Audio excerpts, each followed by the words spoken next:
Hola, bienvenidos a su semana número 7, ya es antes de poder empezar su segundo parcial y hoy vamos a ver distintos temas, sobre todo de la Edad Media y el Renacimiento. Cuando hablamos de la Edad Media existe un problema entre Dios, la fe y la razón. Cuando hablamos de religión podemos decir que viene del latín religare, que significa unir. Este término lo que hace es que aunque existan muchas religiones, lo más importante es creer o reunirse con la divinidad. Toda persona que cree y tiene fe sabe que existe un Dios omnipotente, un ser más allá o más alto que nosotros, que nos puede ayudar a tener razón, fe y bien. Ahora, dentro de este tipo de conocimiento se dan dos filósofos muy importantes. El primero fue San Agustín de Hipona. Él dice que Dios se puede manifestar a través de la fe. Si tú crees, entonces Dios está para ti.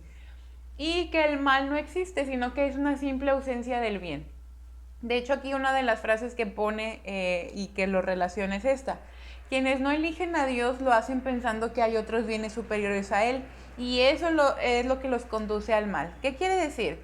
Bueno, si nosotros dejamos de creer que existe un ser que nos puede ayudar, que nos puede hacer milagros, que nos hace despertarnos todos los días y empezamos a ver más por los bienes materiales sobre todo, que bueno, es que yo tengo que trabajar porque necesito ganar dinero o que no importa si yo pisoteo a otras personas con tal de yo ser el mejor, porque a fin de cuentas eso es lo que importa en la vida. Entonces de ahí viene el mal, según lo dice San Agustín de Hipona.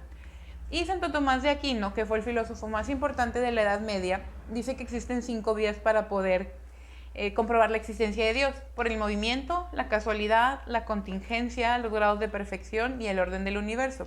¿Qué quiere decir esto?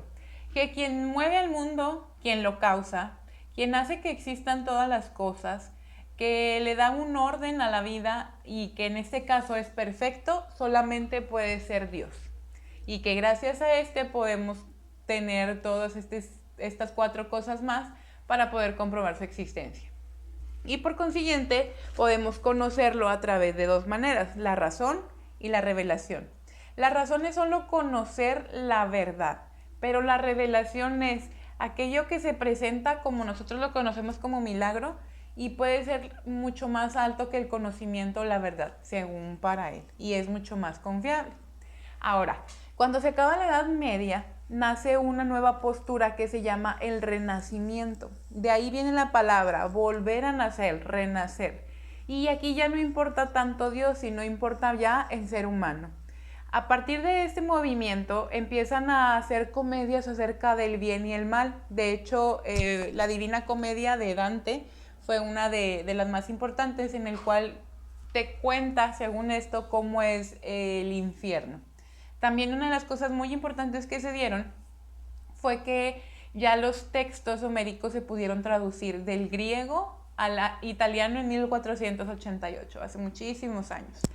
En este tipo de movimiento se da muchas innovaciones, entre ellas la construcción de la grúa, que se utilizó obviamente para poder mover cosas grandes y no nada más era de construcción, sino en sí para todo. O sea, también se puede dar el movimiento de la pintura.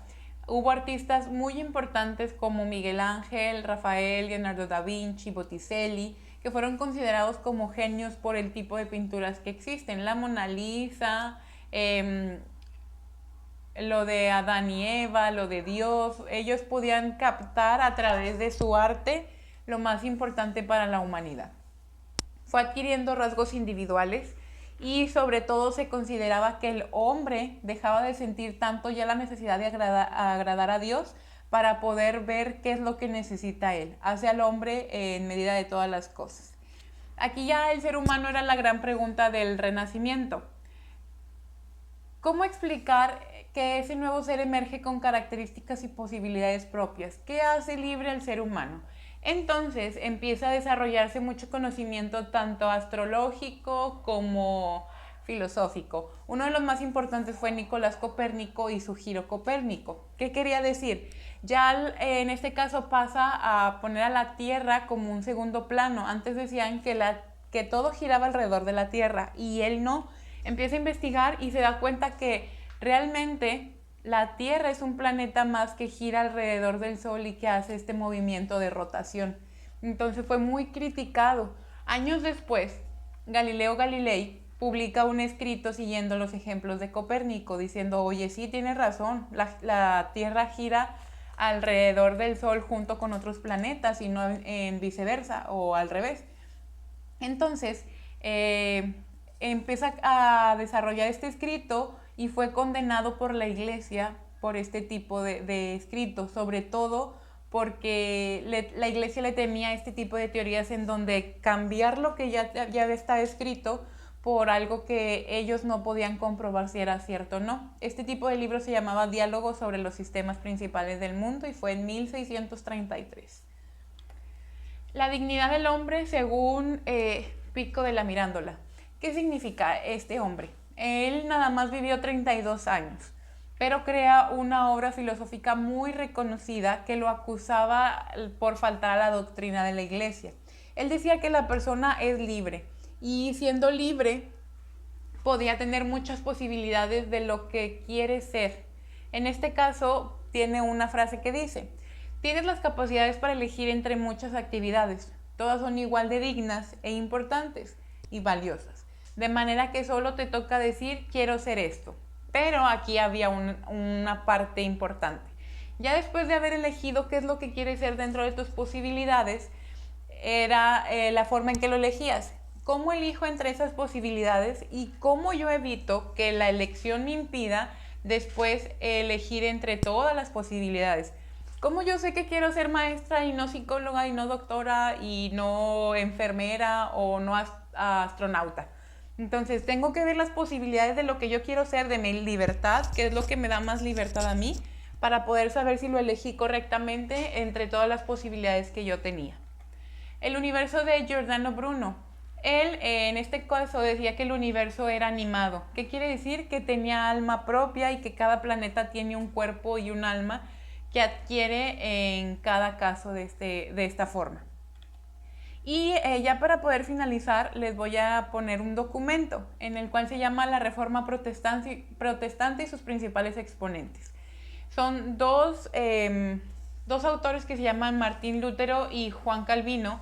Ellos daban una opinión acerca de todo este tipo de renacimiento y su postura sobre todo. Entonces van a leerlo, van a realizar uno de estos, un cuadro comparativo o un mapa conceptual o una lista de las diferencias y semejanzas entre estos dos autores. Y al final me van a poner con cuál de los autores estás de acuerdo y por qué. Cualquier duda saben que pueden buscarme, mandarme mensaje y estoy a sus órdenes.